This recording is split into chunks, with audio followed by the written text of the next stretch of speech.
lumière.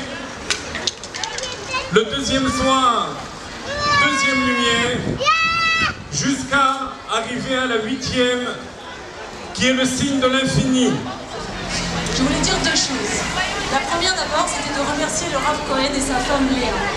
On a la chance d'avoir depuis quelques années ce centre Kitov, et comme vous avez pu le constater, qui évolue chaque année pour fournir de plus en plus de choses, que ce soit des musiboîtes pour les enfants, des cours pour les plus jeunes, pour les adultes, pour les femmes, tous les mercredis soirs. Il y a énormément d'événements qui se créent, même sur les réseaux sociaux, même sur Internet. Vous avez une actualité, une activité qui est intense. ענני אלוקים ברחמך רבים ואספר גדולתך מכאן קדושים נחמוני נחמוני תפילותיי ודמעותיי. Allez-y, cherchez ce que vous voulez sur le point. Oui.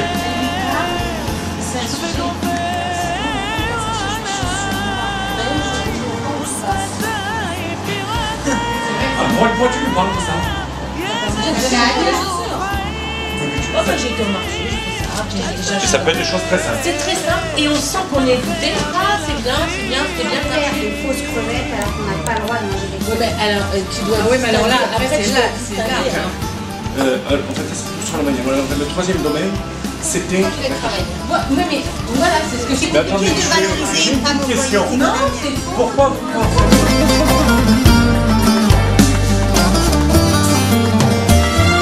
רב יגוני וסבלי כי חטאתי אלוקים ובדרך פשעים שבעתי מאורים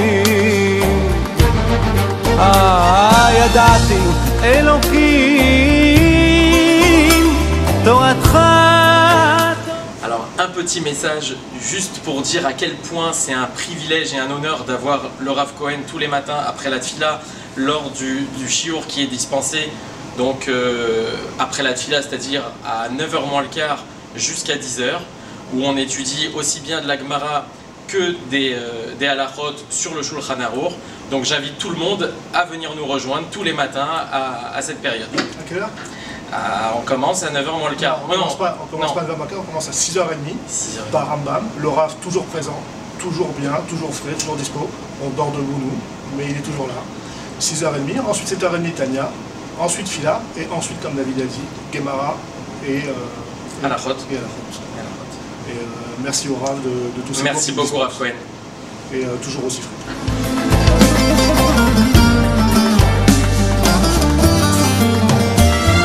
רב יגוני וסבלי כי חטאתי אלוקים ובדרך פשעים שבעתי מאורים ידעתי אלוקים תורתך תורת חיים. C'est quelques mots pour vous remercier d'abord, vous tous, d'être présents ce soir, en l'honneur du centre Bet Midrash, Bet Chabad, Maor Kitov, pour les 12 ans de Kitov, pour soutenir le Mossad, l'institution. Et j'aurais voulu vous délivrer un enseignement particulier en rapport avec le mois de Shevat. On est le 6 Shevat ce soir. Or, les Vav Shevat et le mois de Shevat comprend plusieurs événements. J'aurais voulu m'arrêter sur deux de ces événements. Tou B'Shvat, le plus connu, et le 10 du mois de Shvat, qui est le jour où le Rabbi est devenu Rabbi Memale Makom de son beau-père. Ces deux événements se retrouvent dans le nom de ce mois, le nom Shavat. Que veut dire Shavat? Shavat, ça vient de la racine Shevet. Shevet, c'est tout d'abord une branche, la branche d'un arbre. Et cette branche est une branche qui contient de la sève, contrairement à Maté, qui est un bâton, qui provient aussi de l'arbre, mais qui est déjà devenu sec. Alors que Shevet, c'est la branche qui porte des fruits, parce qu'elle est rattachée à l'arbre. Et ça nous rappelle qu'on est tous des Shevatim, on provient des 12 tribus, on est tous des Shevatim, des branches d'un même arbre, qui remontent à Yaakov Avinu, les 12 tribus, Yaakov Avinu, Yitzhak, Avraham Avinu. Et le but de ce partage de l'arbre à travers ces branches, c'est de porter des fruits un petit peu partout. C'est le sens de tout Bishvat. Rosh Hashanah Laïlanot, rappeler le but et la finalité de l'homme sur terre, qui est de porter des fruits. Nos maîtres disent dans la Gemara Sota, Maï Perot Mitzvot. Ce sont les mitzvot. Toutes les mitzvot que vous allez faire très certainement ce soir, à travers la tzedaka, à travers Ahavat Israël, l'amour et la solidarité envers tout le peuple juif. Le deuxième événement, Yud Shvat, nous rappelle justement qu'on est rattaché à l'arbre par le moyen des tzadikim.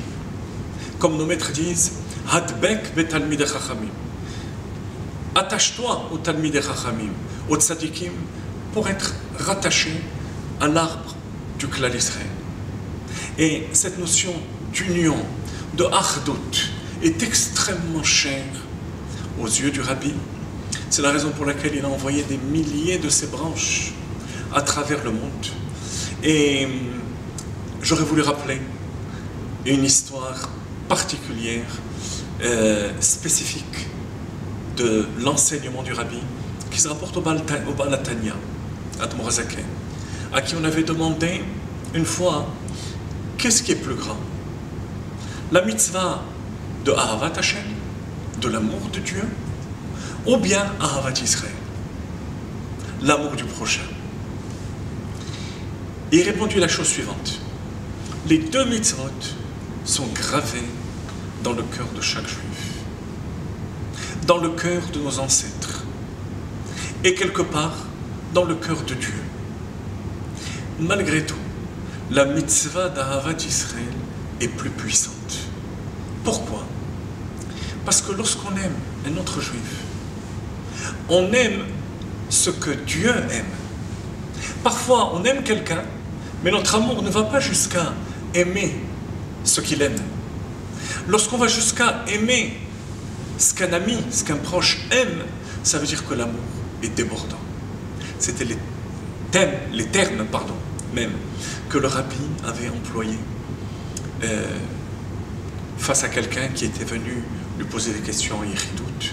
Il lui avait dit en entretien privé, j'ai un amour débordant envers chaque juif. Espérons, Yehi Ratzon, qu'on puisse prendre l'exemple de cet amour et qu'on amène les fruits de l'arbre, de la Torah, du Klal Israël, dans l'ensemble du monde pour réunir tout le Ham Israël. Amen.